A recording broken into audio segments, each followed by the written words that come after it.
El kiosco. Arelis Uribe. El ministerio me mandó a Cholchol a estudiar el kiosco de un liceo público. Cholchol era entonces, y todavía es, una comuna chica, de campo, con calles sin señalización ni semáforos, cuyo edificio más grande era un galpón de Lili, el supermercado local. Y sin embargo, el liceo preparaba a sus estudiantes en carreras citadinas e industriales, como administración de empresas o contabilidad. Había llegado una nueva directora al liceo, en educación. Ese es un factor de mejora importantísimo, el segundo después del profesor. Entre las ideas energizadoras de esta directora recién llegada estaba la de generar espacios de práctica profesional a partir de un kiosco. Por eso yo estaba ahí, en el aeropuerto de Pudahuel, rumbo a Temuco, enfrentando uno de mis primeros trabajos después de salir de la universidad, y también uno de mis primeros viajes en avión. Antes, solo había volado a Buenos Aires, a comprar libros, especialmente de Eric Hobsbawm, y me había impactado el buen trato de las azafatas y la magnitud de los Andes. Hasta ese primer viaje, yo imaginaba que la cordillera era una enorme letra A, una especie de pirámide simple y breve, como la que dibujaría un niño. Cuando la sobrevolé, no podía creer que fuera tan ancha, tan rugosa. Eran filas y cordones de montaña, agrupados uno al lado del otro, como las lomas de arena que el viento peina en la playa. El vuelo a Temuco fue corto, casi una hora. Aterricé al mediodía. En el aeropuerto pagué un taxi y partí a Cholchol. Yo no conocía la Araucanía. Lo que sabía de la región lo había escuchado en las noticias, que hablaban de fuego, armas y resistencia. Al salir del aeropuerto, el paisaje me pareció verde y tranquilo, mucho menos indígena de lo que esperaba. Lo único sobre los pueblos originarios que encontré fue una simbología en el puente para entrar a Temuco y unas estatuas en la plaza del centro. Me pregunté dónde estaban los mapuches rabiosos que mostraban en las noticias. El liceo de Cholchol, como todas las escuelas públicas de Chile, estaba frente a la plaza, en un circuito de edificios que incluía el municipio, la iglesia y la comisaría. Al entrar al liceo, me recibió la directora, una mujer sonriente de pelo teñido rubio. Luego me contaría que durante 10 años había sido la directora de un colegio particular subconvencionado. En esa época, antes de la gran reforma educativa, existían colegios privados financiados por el Estado, algo rarísimo. Yo había estudiado toda mi vida en ese tipo de colegios. La gente con plata iba a colegios 100% privados y la gente más pobre estudiaba en las escuelas públicas gratuitas. Quienes estábamos al medio estudiábamos en los establecimientos de financiamiento mezclado. La directora me explicó que había llegado al liceo público de Cholchol porque estaba a punto de jubilar y quería donar sus últimos años a una causa social. Después de saludarnos, la mujer me invitó a conocer el colegio. Me mostró, con orgullo, los cambios que había gestionado en apenas unos meses: puertas en los baños, instrumentos para la sala de música y pintura para las fachadas. Dijo que había gastado todo el presupuesto del año. Para el siguiente, quería comprar cortinas y plantar árboles. Se le notó la vergüenza cuando habló de lo pendiente. Nadie quiere un colegio con bancos rayados, pisos rotos y niños con mocos en la cara. Pero se veía motivada y eso, pensábamos en el ministerio, era suficiente para levantar una escuela. Tras una vuelta corta, volvimos a su oficina para la entrevista. Me sirvió galletas, fruna y un té que sabía a papel. Conversamos sobre el proyecto, sobre la idea innovadora de que los alumnos y alumnas realizaran su práctica profesional en un kiosco escolar. Mientras la directora hablaba, yo especulaba sobre el kiosco. Lo imaginaba como el casino de mi colegio particular subvencionado, al que le decíamos kiosco. Era un salón amplio, iluminado, en el que nos sentábamos a ver tele o jugar a las láminas. La tía que lo atendía vendía dulces y completos. Comprar uno de esos completos en los recreos era signo de opulencia. Eran exquisitos. La mayo era Hellmann's, el pan ideal y la palta cremosa. Hasta hoy esa mezcla me parece la más perfecta para preparar un buen completo. Fui punto por punto aplicando el cuestionario a la directora, mientras intentaba tragarme el té. Al terminar las preguntas, le pedí conocer el kiosco. Ah, claro, dijo ella. Primero la llevo a que conozca al profesor de contabilidad. Estaba dentro de mis planes entrevistar a ese profe. Era uno de los que, me habían dicho, incorporaba la práctica del kiosco a sus clases teóricas. Antes necesitaba o quería mirar el kiosco, pero la directora partió decidida a buscar al profe y no me dio tiempo de contradecirla. Caminamos por un pasillo angosto y oscuro. El colegio entero era una especie de laberinto de madera. Lo habían ampliado sin planificación y había salas unidas a pasillos que no conectaban en ninguna parte. Parecía una toma de terreno y no un colegio. Había basura en los rincones y las ventanas tenían dibujos de penes y confesiones amorosas. Algunos niños corrían entre los pabellones de madera, como perros callejeros salvajes e inocentes. Llegamos al pabellón de tercero medio y la directora golpeó la puerta y abrió sin esperar la respuesta. Entramos a una sala de clases con 10 estudiantes. No eran más, tengo la certeza. En esa época se esfumaba la matrícula de los colegios públicos. Había más mujeres que hombres. Eran adolescentes y estaban sentadas frente a unos equipos que eran la versión más primigenia y aparatosa de un computador. Las pantallas parecían microondas y los procesadores maletas de viaje. En las pantallas se veía una hoja de Word en blanco. El profesor estaba sentado, adelante, frente al curso. En realidad estaba echado, somnoliento, sobre la única silla acolchada de la sala. Estamos aprendiendo a armar un currículum, dijo el profesor, con la energía de quien toca madrugar y quiere seguir durmiendo. El aire estaba tieso, como si nadie hablara hace horas. Miré mi reloj y calculé que la clase había empezado hace 50 minutos. Llevaban casi una hora en la sala y las pantallas todavía mostraban hojas en blanco. Me presenté y el curso me saludó sin ganas.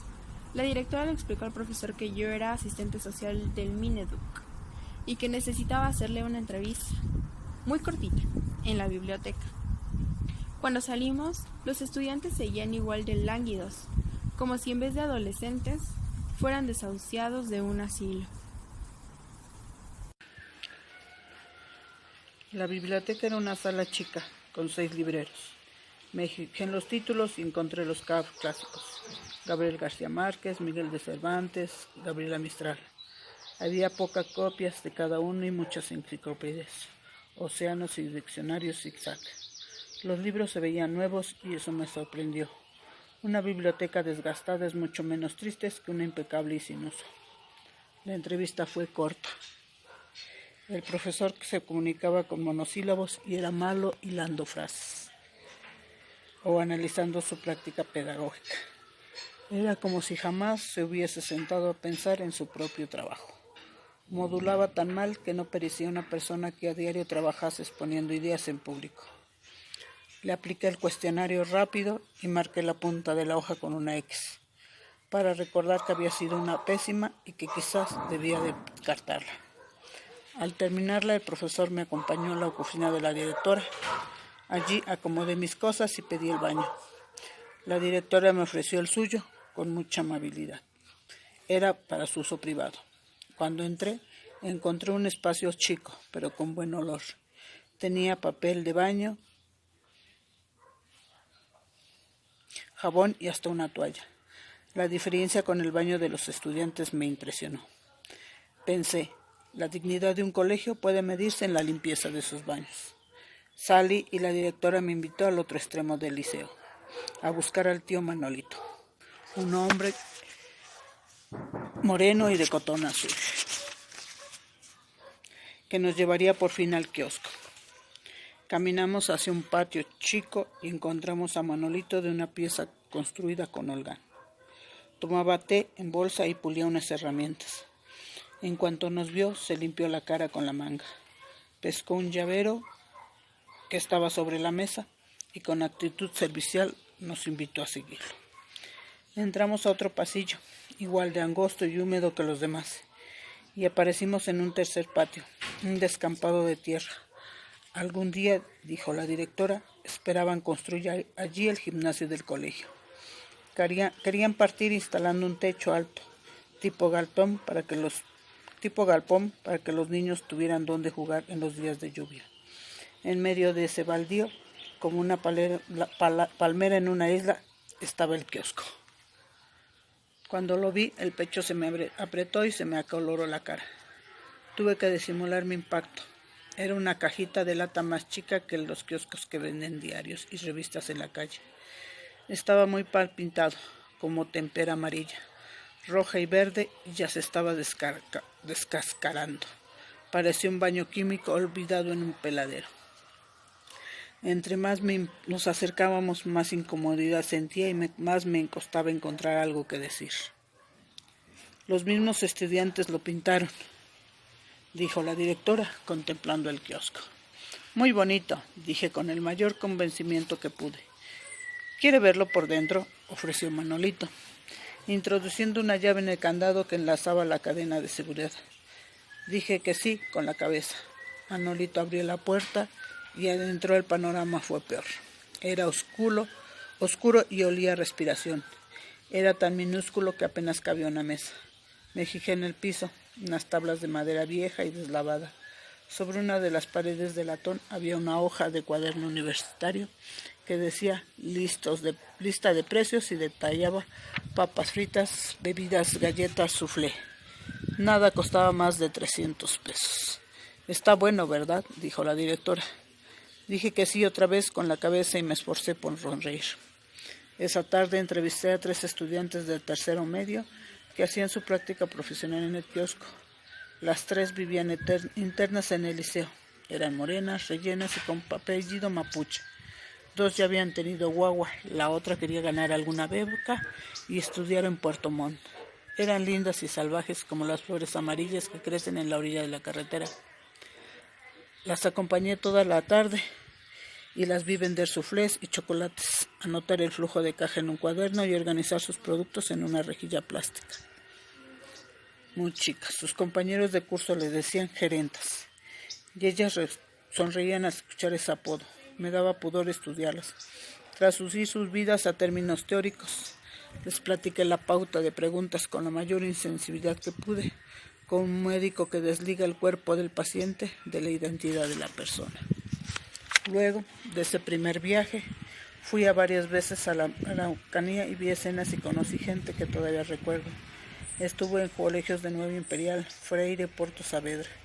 Encontré a los mapuche de las noticias en los apellidos de los cuadros de honor de los liceos públicos. Mariano, Calitero, Traipi, todos muy morenos, todos con promedio 7. Conversé con una niñita cuyo papá trabajaba en una forestal y su papá era dirigente de su comunidad. Vi a un hombre construir una ruca con sus manos y a un joven de 16 años nadar con un río de agua, fría y transparente. Anduve en auto durante horas, viendo bosques de arrayanes y el reflejo del sol en las Budi, el único lago salado de Latinoamericana, y cada vez tuve que aplicar la misma técnica medicinal, disociar los contextos y los términos teóricos de los nombres y las personas. Al terminar los cuestionarios que necesitaba, pasé por la oficina de la directora del Liceo de Cholcho para despedirme. Ella me abrazó con fuerza y aseguró que podía regresar cuando quisiera. Salí del liceo y caminé hacia la única bomba de benzina del pueblo para preguntar cómo volver a Temuco. Lo poco que sabía del Cholchol es que allí jamás lograría tomar un taxi. Un joven vestido de Copec me explicó que el último bus ya había pasado, pero que si me paraba en la orilla del camino, alguien podría llevarme. Eso hice. Esperé viendo pasar a la gente, a pie o en bicicleta, andando como si la vida fuese siempre domingo. Pasó una hora y una señora de pelo canoso llegó a esperar conmigo. Casi a las 6 de la tarde se detuvo una camioneta blanca, nos subimos, ella de copiloto y yo atrás. La señora y el conductor no se conocían, pero conversaban como amigos entrañables. Yo viajé sin hablar, escuchando sus risas y mirando por la ventana, admirando el cielo y el verde inevitable de la Araucancia.